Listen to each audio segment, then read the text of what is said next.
In 2009, LeBron James was viewed as one of the greatest players in all of sports. But there was a 16-year-old baseball player who was about to have LeBron-type hype, and his name was Bryce Harper.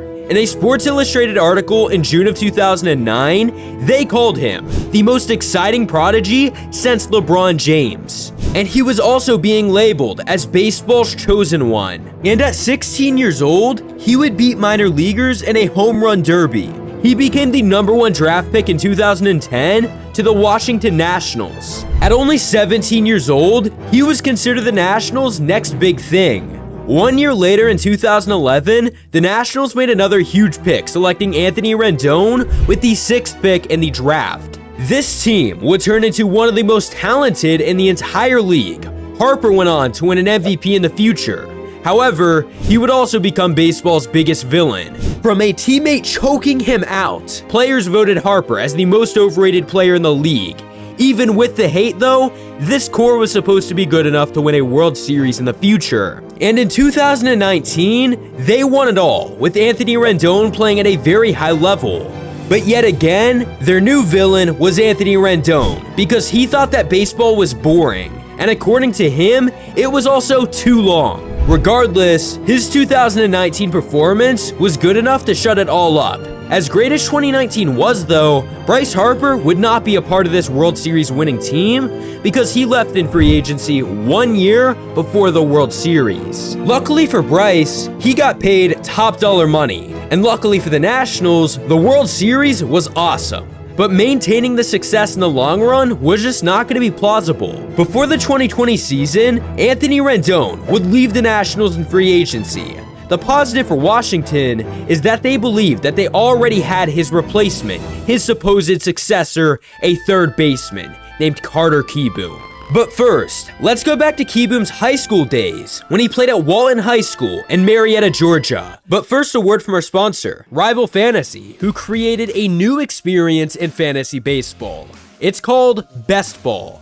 You draft your team once a week, and a rival will do the rest. Your starting lineup will be automatically adjusted to your top scorers for the week. Let's say that you're a busy person, and you don't have that much time to go and manage your team. Well, that would be good news for you, because you no longer have to invest your time into roster management. All you have to do is draft weekly. Oh, and did I mention that you will win free money if you are a top 3 performer in your league?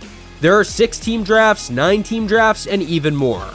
Make sure to sign up using the link in the description to get $25 for free to spend on Rival Fantasy. Enjoy the rest of the video. Carter was named a 2016 All-American baseball player. His name was featured along with many other future stars, like Nolan Jones, Mickey Moniak, and even Gavin Lux. Kieboom had hype all across the country, and it's because of his success in high school. People loved him because of his swing and because of his power at such a young age. And apparently MLB felt the same exact way, as he ended up becoming the Nationals' first-round pick in 2016. Beginning in the lowest level of the minors, rookie ball, he would get a good amount of at-bats, but he really didn't look great.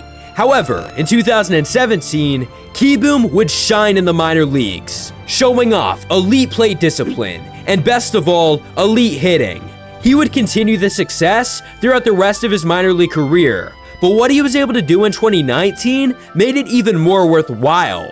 He was slashing at the AAA level with a 902 OPS, and MLB Pipeline ranked him as the 21st best prospect in MLB. He even ended up making his major league debut in 2019, and in his very first game, the 8th inning, the Nationals were losing by 1 run, but Carter Kieboom would come up to bat, and this would happen.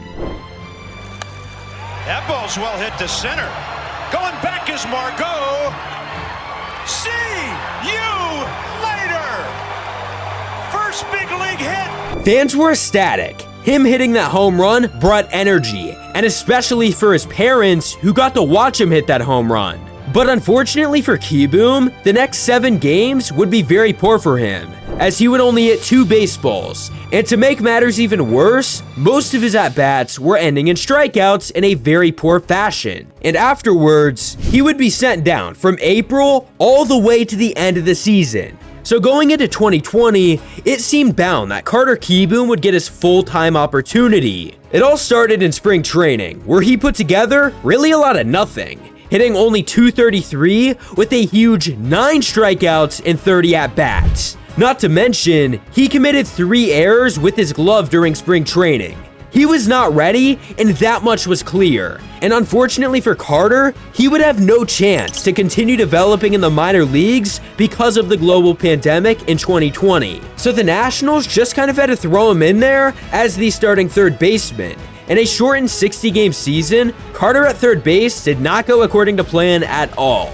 He was unable to even finish the season in the major leagues actually because of how bad that he was. His glove was a lot better, but his offense was horrendous, totaling 99 at-bats with a .566 OPS. As of then, the performance was the problem, but something awful was just waiting to happen in his future.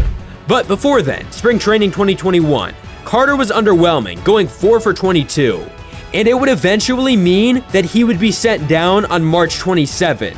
The Nationals manager said that the team hopes that he can rediscover consistency and confidence. But only a few weeks later, he would become the backup on the MLB team due to 9 of their players getting out with COVID. He would only record 1 at-bat and would be sent right back down. But in the games he did play in, he had a very low .222 batting average. And then you fast forward into July 2021, and he had injured his knee while doing a simple stretch. And at the time, the Nationals were facing injuries at the MLB level, which meant that Kieboom could have a shot, but again, he was injured. July 25th would happen though, and he would be called back up onto the team. And to make it even better for him, the Nationals were about to go and sell off their infield, leaving him a spot in the infield. By August 5th, he looked like he was very much MLB ready, as he had hit 2 home runs within 3 days. But by the end of August on the 29th, most people had already lost hope. Nothing had changed with Carter Kieboom, and heading into next year, he would yet again have to prove himself. Except only 21 days into 2022 spring training, he would suffer a forearm injury that would lead to him getting Tommy John and missing all of the 2022 season. In the meantime, competition would only get tougher for him. Prospects were coming up. Others were playing well, leaving him with not a ton to work with in 2023. And it would most likely be Kieboom's very last opportunity. As he was trying to return to the Nationals in 2023, he would suffer 2 big-time injuries, a shoulder injury and a strain. And when he did make his MLB return, it was just so much tougher. He had got a pretty good bit of action in the minor leagues where things went overall okay. But in his very first at-bat at the MLB level in 23, he had a home run off of Carlos Rodon, the pitcher who had a .228 ERA just 1 season prior. This gave Kieboom all of the hype, and it was clear that Carter Kieboom was back, until everything fell apart. And then his season ended with yet again more poor statistics. And in March of 2024, the Nationals went ahead and outrighted him, meaning that any team had the chance to go and sign Carter Kieboom. But every single MLB team would pass on him, allowing him to stay with the Nationals, but at the AAA level. Many people believe that he has yet to get a fair shot because of the injuries. But as of right now, he was a top MLB prospect, but became forgotten.